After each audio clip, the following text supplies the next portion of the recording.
आज जी किसान डे है और इसके हवाले से हम बात करते हैं कि बताएं आपको पाकिस्तान की मईशत और तरक्की में ज़राअत का एक बड़ा किरदार है और इसीलिए एक तरह से हमारे किसान हमारे हीरो हैं, बल्कि हमारे किसान हमारे हीरो हैं। सोचें ज़रा, whenever you eat some fruit, some फल, वेजिटेबल, कुछ भी आप सब्जियां खाएं तो सोचें कि ये लिटरली किसी फार्मर, किसी किसान ने लगाई हैं, तो ये हमारी तरफ आ रही है। और उन्हें खिराज तहसीन पेश करने के लिए फातिमा फर्टिलाइज़र की जानिब से आज किसान डे मनाया जा रहा है। सलाम किसान, सरसब्ज Pakistan. You know, I think it's high time that we start acknowledging these people. और when we were growing up, हमारी किताबों में, हमारी टेक्स्ट बुक्स में, हमारे इर्द गिर्द किसान, उनकी मेहनत का बहुत जिक्र होता था। और अब टेक्नोलॉजी इतनी आ गई, इतना सब कुछ, ऐसा लगता है कि किसी और दुनिया की बात हो रही है, लेकिन नहीं, यही हमारी असल दुनिया है। एंड आई थिंक पहले एक डायरेक्ट लिंक होता था आपका किसान से, और अब बीच में इतना वो बफर हो गया है, इतनी इंडस्ट्रियलाइजेशन इन आर एग्रीकल्चर आ गई है, which is not a bad thing, लेकिन हम बड़े दूर हो गए हैं कि एक्चुअली ये फल फ्रूट जो हम खा रहे हैं, ये सब्जियाँ, ये सब कुछ कहाँ से आ रहा है, ये कौन कर रहा है। अच्छा जी, अब ऑब्वियसली ये किसान साल के तमाम दिन सख्त मेहनत करते हैं और ना दिन देखता है किसान, ना रात, ना कोई मौसम, सख्ती, गर्मी, मतलब सब कुछ जो भी हो रहा हो बर्दाश्त करते हैं। और यही वो किसान है जिसकी वजह से पाकिस्तान ग़िज़ाई मामलात के हवाले से खुद कफील है। बहुत बड़ी बात है। इसी पर बात करने के लिए हमारे साथ हैं फातिमा फर्टिलाइज़र की national marketing manager Rabel Sadozai. Rabel, thank you for joining us. बताइएगा, किसान सर्टनली हमारी मईशत के लिए बहुत अहम है, लेकिन चूंकि आपका एरिया ऑफ एक्सपर्टीज़ है तो हम आपसे पूछना चाहते हैं कि वो जो हम बचपन से पढ़ते आए थे कि ज़राअत हमारी रीढ़ की हड्डी है, अब वो किस स्टेटस पे है, कितनी अहमियत है किसानों की, और ये दिन मनाने का ख्याल कैसे आया आप लोगों को? Thank you Human Abdullah, thank you for inviting me to the show. आपने बिल्कुल सही कहा, ज़राअत हमारी वाकई रीढ़ की हड्डी है और आज तक रीढ़ की हड्डी है। एज ऑफ राइट नाउ अगर आप देखें तो हमारी 24% ऑफ द GDP एग्रीकल्चर से आती है, और अगर आप वर्कफोर्स की बात करें तो पाकिस्तान की इंटायर वर्कफोर्स में से ऑलमोस्ट 45 to 50% वर्कफोर्स एग्रीकल्चर से आती है, which means at one time और अनदर, डायरेक्टली और इनडायरेक्टली आधी वर्कफोर्स जो है पाकिस्तान की एग्रीकल्चर से रिलेटेड है। तो एंड जी also it is the largest source of foreign exchange earnings. तो इसकी इम्पोर्टेंस या अहमियत को आप बिल्कुल भी कम नहीं कह सकते।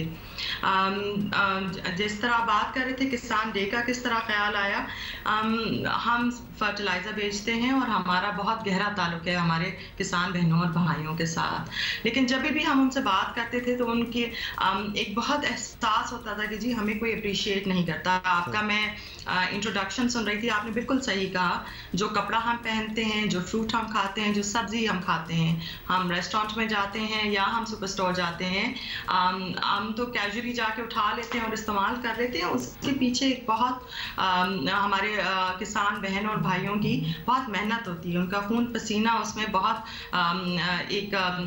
लगाया जाता है, तो ये चीज़ हमारी तक पहुँचती है। और ये एक इतनी बड़ी सेगमेंट ऑफ आवर सोसाइटी है जो बहुत फील करती थी कि जी हमें अप्रिशिएट नहीं किया जाता, हमें अंडरस्टैंड नहीं किया जाता और हमारे मसले और मसाइलों पे बात नहीं की जाती। तो as Sarsabz fertilizer ji we thought के हम वैलेंटाइंस बनाते हैं, मदर्स डे बनाते हैं, फादर्स डे बनाते हैं, लेकिन हमारे कंट्री में फार्मर इतनी सिग्निफिकेंस है एग्रीकल्चर की, लेकिन फार्मर डे कोई नहीं है। तो लास्ट ईयर जी हमने ये लॉन्च किया फार्मर्स डे। बेसिकली इखराज तहसीन है हमारे बहुत मेहनत करने वाले किसान बहनों और भाइयों दोनों को। लास्ट ईयर भी हमने इस पे एक सॉन्ग तो रिलीज़ किया ही, लेकिन काफ़ी अपनी हद तक कोशिश की कि इनके इश्यूज़, इनकी मसले उजागर किए जाएं और अर्बन पॉपुलेशन को स्पेशली समझाया जाए कि इनकी अहमियत कितनी है। अच्छा राबेल, ये ज़रूर बताइएगा, क्योंकि आपने जिक्र किया फादर्स डे, मदर्स डे, ये सब कुछ तो मनाते हैं और फिर मनाने का एक तरीका भी होता है। ये जो फार्मर्स डे होता है तो इसमें होता क्या है? Do they all get together with the management as well? मतलब कोई डिफरेंस नहीं होता? गाने का आपने जिक्र किया, तो एक्टिविटीज़ होती क्या हैं? क्या करेंगे आप लोग? जी, गाना तो जी जस्ट एक कैंपेन का हिस्सा है कि हमारी ऑडियंस को पता चले कि किसान किस मेहनत और किस मुश्किल में से जाता है। उसके अलावा हम एक्चुअली गांव और शहरों में जाके, दिस हैपेंड लास्ट ईयर, तो हम एक्चुअली जाके हमने फंक्शंस किए, मेले किए, हमने गवर्नमेंट को और स्टेक होल्डर्स को इंगेज किया ताकि वो आए और इनके मसले और इनके इश्यूज पे समझें और उनको डिस्कस करें। As a corporate responsible corporate company I थी फील कि हमारा बहुत बड़ा ओनस है हमारे ऊपर कि इनके इश्यूज को हाईलाइट किया जाए, और वो तभी होगा जब हम उनके इश्यूज गवर्नमेंट की लेवल पे और स्टेक होल्डर लेवल पे हाईलाइट किए जाएंगे। अच्छा राबिया, ये भी जरूर बताइएगा क्योंकि अभी हम अक्रॉस द बॉर्डर इंडिया का भी सुन रहे हैं, फार्मर्स प्रोटेस्ट कितने महीनों से पूरा चैलेंजेस जरा पूछते हैं। बिल्कुल, तो वो सारा चल रहा है। अब वहाँ के चैलेंजेस हमें नजर आते हैं, बेल्ट तो सारी एक ही है और आपको पता है कि किस तरह रंग पकड़ती है एक चीज़। अगर प्रोटेस्ट हो रहे हो तो हमें भी वो ग्रीवेंसेस याद आ सकते हैं। कुछ इस किस्म की कोई ग्रीवेंसेस फार्मर्स के किसी चीज़ के लिए जो वो लड़ रहे हो, इसके बारे में आप बता सकते हैं? अभी हम आपसे ये चाहते हैं कि ये प्लेटफॉर्म है, आप बताएं इस वक्त किसानों का सबसे बड़ा मसला क्या है बेसिकली। जी देखें, इफ यू लुकिंग एट आपकी पॉपुलेशन 220 मिलियन है, ग्रोथ रेट अबाउट 2.4 मिलियन है। फूड सिक्योरिटी आपका बहुत बड़ा मसला है। फूड सिक्योरिटी मींस कि एरेबल लैंड आपका कितना है और उसमें यील्ड कितनी आएगी, और आपकी इतनी बढ़ती हुई पॉपुलेशन को आप किस तरह केटर करेंगे। उसको आप सिर्फ दकियानूसी और पुराने आउटडेटेड मेथड से नहीं कर सकते, आपको टेक्नोलॉजी ड्रिवन इनिशिएटिव्स लाने पड़ेंगे, आपको सीड अच्छी लानी पड़ेगी, आपको मैकेनाइजेशन लानी पड़ेगी, बहुत कुछ करना पड़ेगा और हुकूमती सतह पे बहुत ज़्यादा एफर्ट की ज़रूरत है। एक और चीज़ हमने सुना है ज़रा प्रोजेक्ट नाजो के बारे में, तो can you, if I am pronouncing it right, तो can you please elaborate about this a little? Nazo से एक स्टेप पीछे जाऊंगी जी। एज अ ब्रांड हम 2-3 वैल्यूज के लिए स्टैंड करते हैं। एक तो हम एक्सपर्ट फर्टिलाइजर प्रोवाइड करते हैं जो आपके फार्मर को प्रॉमिस करता है 10% एक्स्ट्रा यील्ड कन्वेंशनल फर्टिलाइजर से ज़्यादा।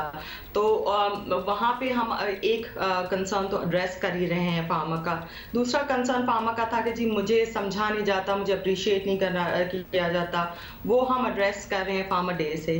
तीसरा एक बहुत बड़ा उनकी ज़िंदगी में कमी है, जो कहते हैं कि जी हमें एंटरटेनमेंट नहीं है।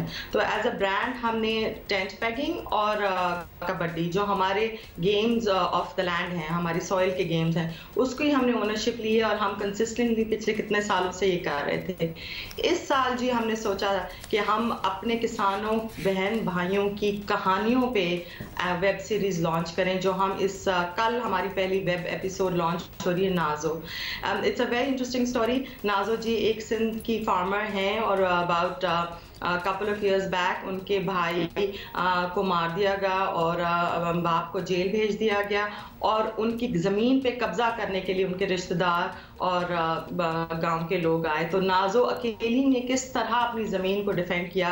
I think it's a fantastic story जो हमारी अपनी सॉइल की, हमारे अपने फार्मर की स्टोरी है, जो हम कल इंशाल्लाह लॉन्च कर रहे हैं। तो ये कहाँ लॉन्च होगी? और आजकल तो सब जगह गाँव नगरी स्मार्टफोन है, एवरीबडी कैन वॉच इट। ये हमारी वेब पेज पे, सरसब्स वेब पेज पे लॉन्च हो रही है। फिर हमारी कनेक्ट है फार्मर्स के साथ एट डिफरेंट लेवल, वहां हो रही है, and we are trying our best to push it on conventional media also. चलें, थैंक यू राबेल सदुसई हमारे साथ मौजूद थी। और जनाब किसान यकीनन बहुत अहमियत के हामिल हैं और इन्हें ये अहमियत बताई जानी भी चाहिए। इन्हें ये बताना चाहिए कि आप लोग कितने ज़रूरी हैं। हम हर निवाला जो खाते हैं, हम हर फल फ्रूट जो बाज़ार में देखते हैं, ये किसानों की मरहून मिन्नत ही है। Exactly, well said Abdullah.